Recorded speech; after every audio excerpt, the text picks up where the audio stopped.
Et bonjour à tous, j'espère que vous allez bien. Donc, dans cette vidéo, vous allez voir que j'ai pas fait bien le malin parce que je me suis fait très peur en fait. Je vais pas vous en dire plus, hein, je vais vous laisser découvrir ça dans cette vidéo.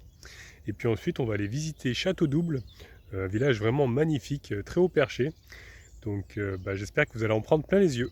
Bon me voilà de retour au camping-car. Falcor et Nani, ils ont été bien sages. Un coach tout, c'est vrai.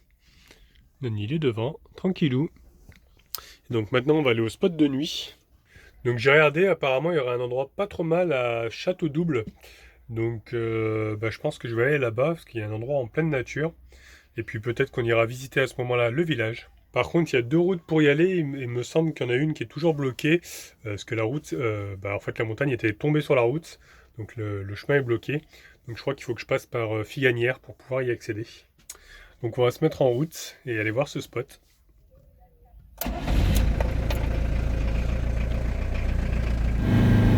Ça grimpe, ça grimpe. Les routes, c'est que des virages là. Regardez-moi ça. Que des épingles. Même en troisième, là, je monte pas. Juste. Ah, ça y est, le moteur se relance. Allez. Et maintenant, ça va être une descente. Une descente de la mort. Des sacrés virages. Hein.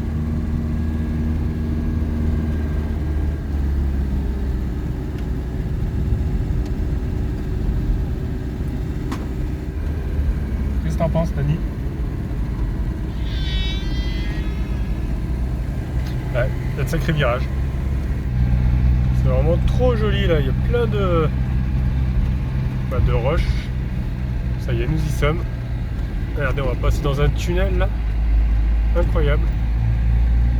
C'est vraiment trop beau. On est presque arrivé au spot.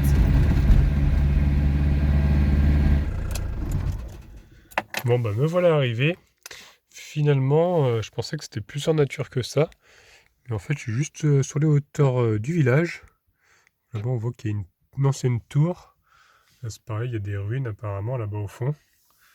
Il y a un magnifique coucher de soleil là. C'est vraiment trop beau. Et par contre, il y a pas mal de jeux d'enfants à côté là-bas. Alors, j'espère que ce sera pas trop bruyant. Nani peut enfin sortir, prendre l'air. Voilà, je suis quand même plutôt pas mal. Parce que je vous disais, il y a les jeux là-bas, il y a un terrain de basket. Et des jeux d'enfants juste en bas.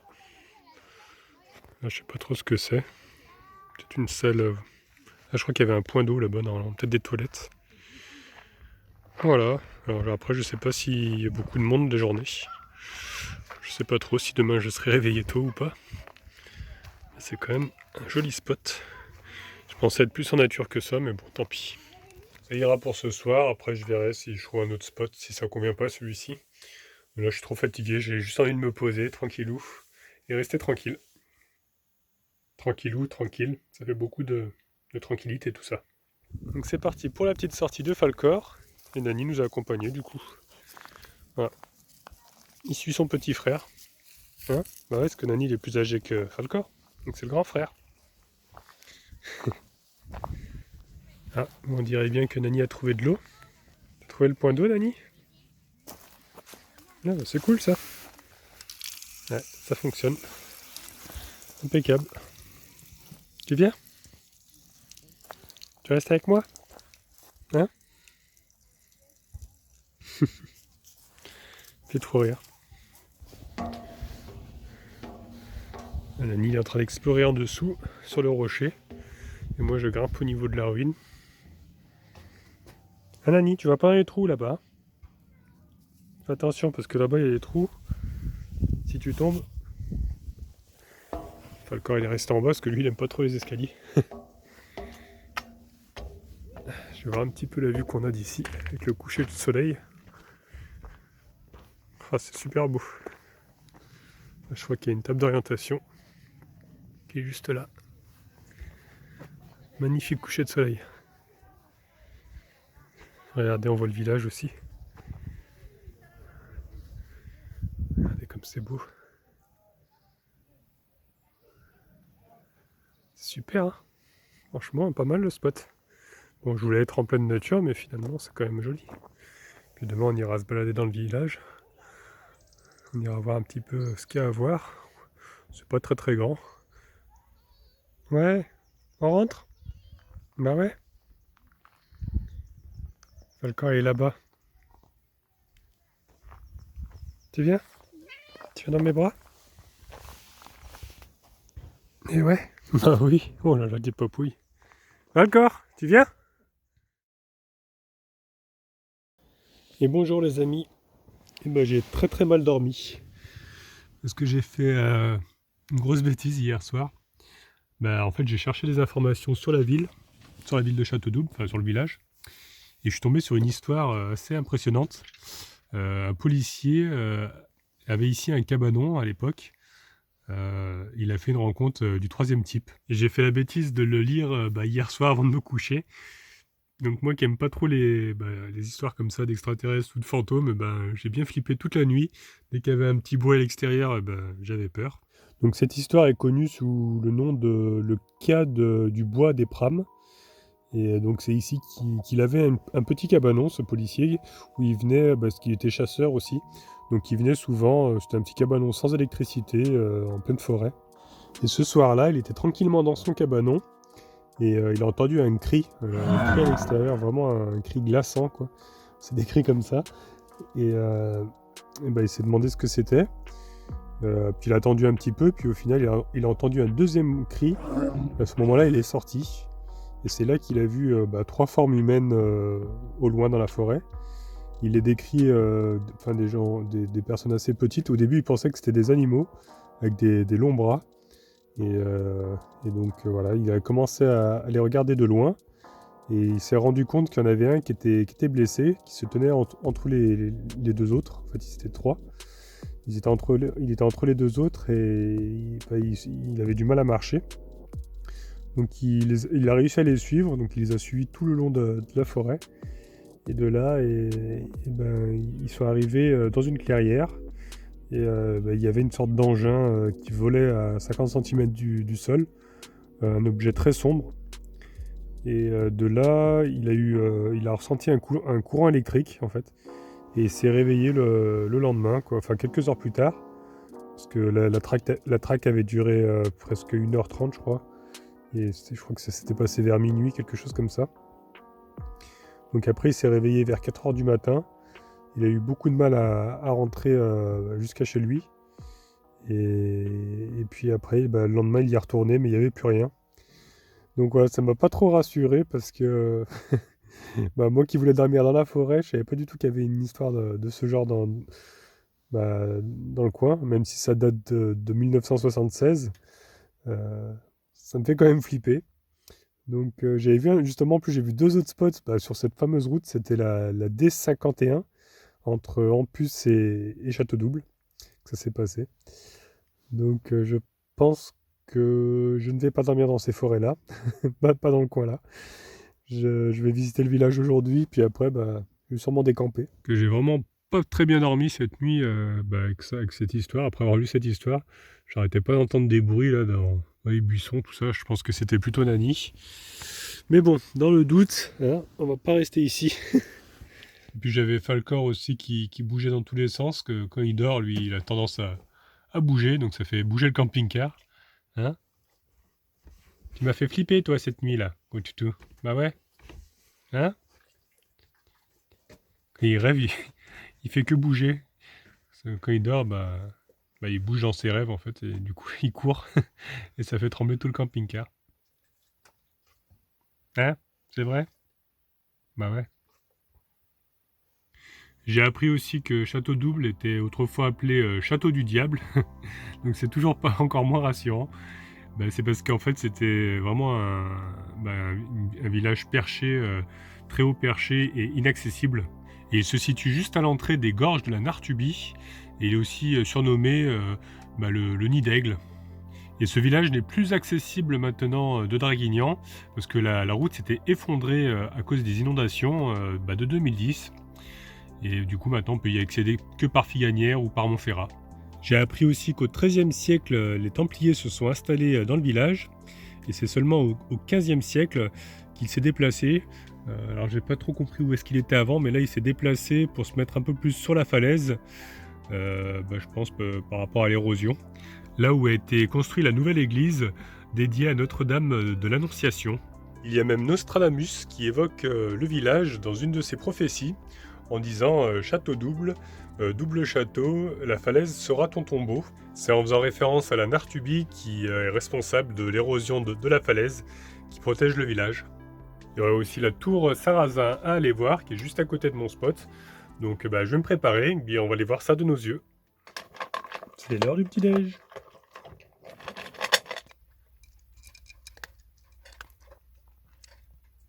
C'est bon? Et pour moi, petit toast avec un œuf. Ça, c'est super bon. Je sais pas si vous avez déjà essayé. En fait, je casse un œuf dans la poêle. Par-dessus, je mets le pain et je fais griller. Voilà. Ça me donne ça. Et c'est super bon. Franchement, essayez. Hein. C'est super simple. Tellement bon. Le matin, ça me dérange pas de manger salé. J'aime bien. Allez, me voilà prêt. Donc, on va aller faire un petit tour maintenant.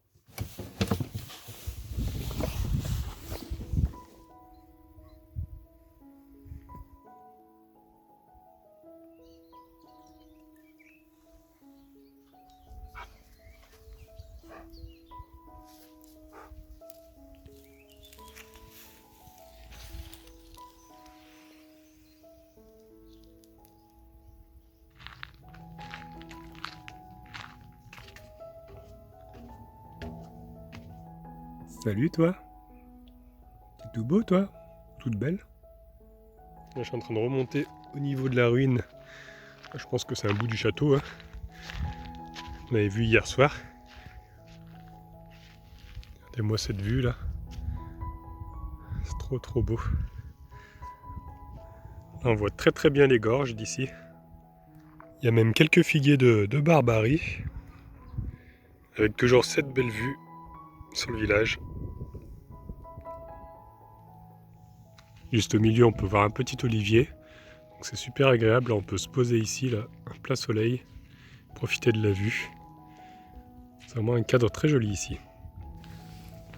Là, je suis en train de me rapprocher de la tour Sarrazin. On voit tous les toitures, là, c'est vraiment trop joli. On voit l'église aussi. On ira voir après. Je vérifie que Nani m'a pas suivi. Tout à l'heure, il nous a regardé partir avec Falcor. Parce que j'ai peur que s'il me suit après dans le village, que je le perde. Oh, c'est vraiment trop beau. Regardez, c'est vraiment à même la roche. Je suis un petit peu en contre-jour. On va se rapprocher. Des gros rochers de partout là. Là, par contre, il y a une grille. Alors j'espère que c'est ouvert. Ah, il y a un petit chat là-bas. Je sais pas trop si c'est verrouillé. Non, c'est bon, on peut rentrer. Ah, super. Ah, c'est encore plus joli de ce côté-là. Regardez-moi ça. Elle est vraiment très belle. Hein. Et en fait, ça donne aussi accès au cimetière qui est juste en haut. Ouais, juste là-bas. Regardez, parce que là, il y a une sacrée vue sur le village encore. Wow. Ça fout vraiment la pétoche. Regardez-moi ça. On est vraiment au pied du rocher là. Heureusement, ils ont mis une barrière. C'est trop beau. Avec la tour, le village. Incroyable. Regardez les gorges tout au fond là-bas.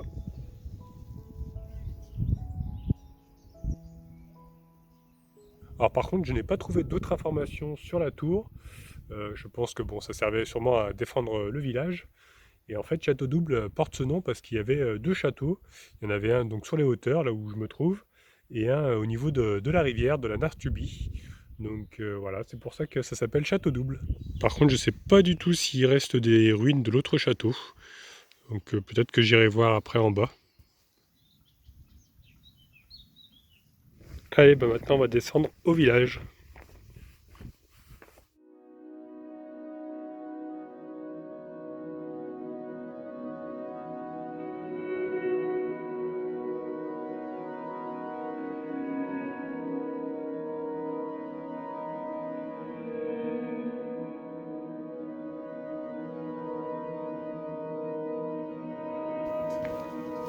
C'est vraiment des toutes petites ruelles ici. Oh, c'est trop beau.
Donc là je suis arrivé au niveau de la D51, donc c'est la fameuse route où le policier aurait vu 3 individus qui ressemblaient à des extraterrestres.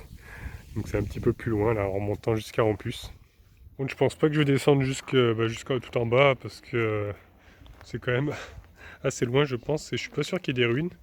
Par contre là j'ai vu qu'ils avaient découvert, on dirait, je sais pas, on dirait peut-être des moulins, quelque chose, je sais pas, des pierres de moulins.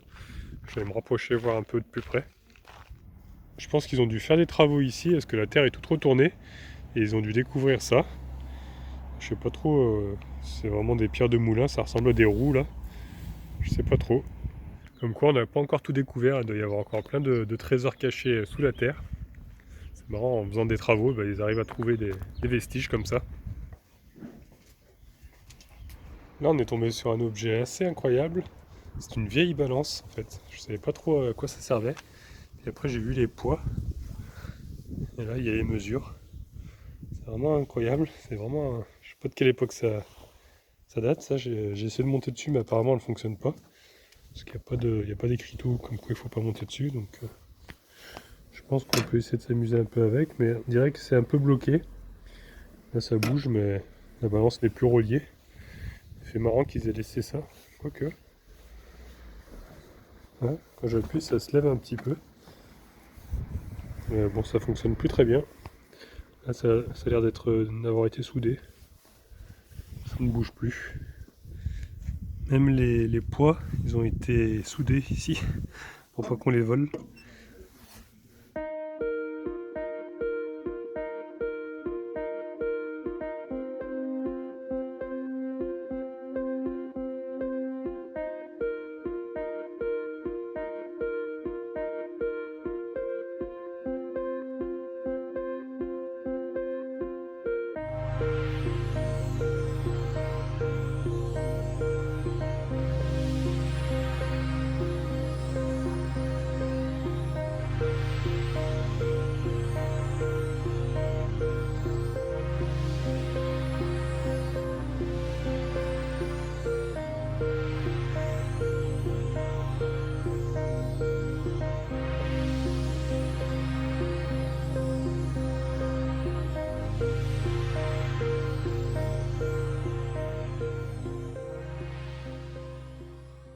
Là, on est arrivé au niveau d'une porte de la ville.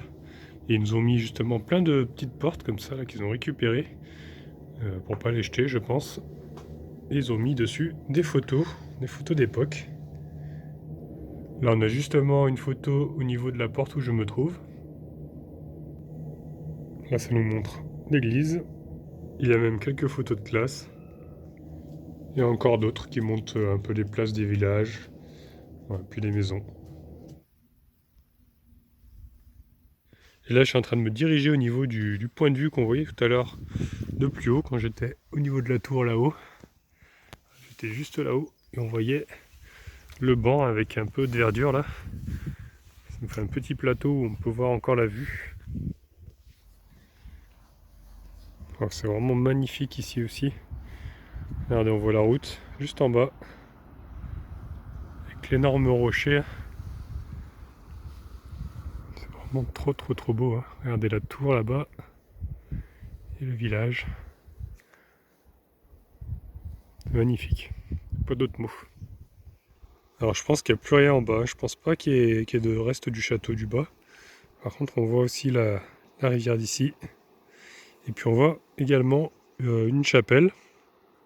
Alors j'ai pas trop compris, il y aurait la chapelle Saint-Pierre ou celle de Saint-Michel. Mais j'en ai pas vu une autre.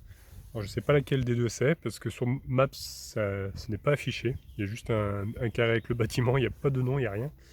Donc je ne sais pas trop. Mais bon honnêtement j'ai pas envie de descendre tout ça parce que descendre c'est facile, mais après il va falloir tout remonter. Et surtout j'ai bien peur qu'elle soit fermée elle aussi, comme l'église tout à l'heure. Donc ouais, moi je vais me contenter du village qui est déjà très joli. En tout cas c'est assez impressionnant parce qu'ils ont mis des filets là-bas pour retenir les pierres, pour éviter que ça tombe justement sur la route qui est juste en bas.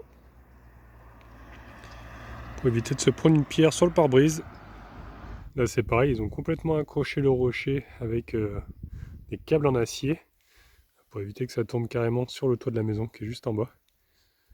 Bon bah voilà, j'espère que cette balade vous aura plu dans ce village. Franchement très joli. Bon la remontée est un peu plus dure. Je suis presque arrivé au camping-car. Donc si la vidéo vous a plu, je vous laisse mettre un petit pouce bleu. Vous laissez des commentaires aussi. Si vous n'êtes pas encore abonné, abonnez-vous, comme ça vous verrez la suite. Et au cas où on ne se reverrait pas d'ici là, je vous souhaite une bonne soirée et une excellente nuit. Regardez qui c'est qui nous a attendu sagement. El Nanito!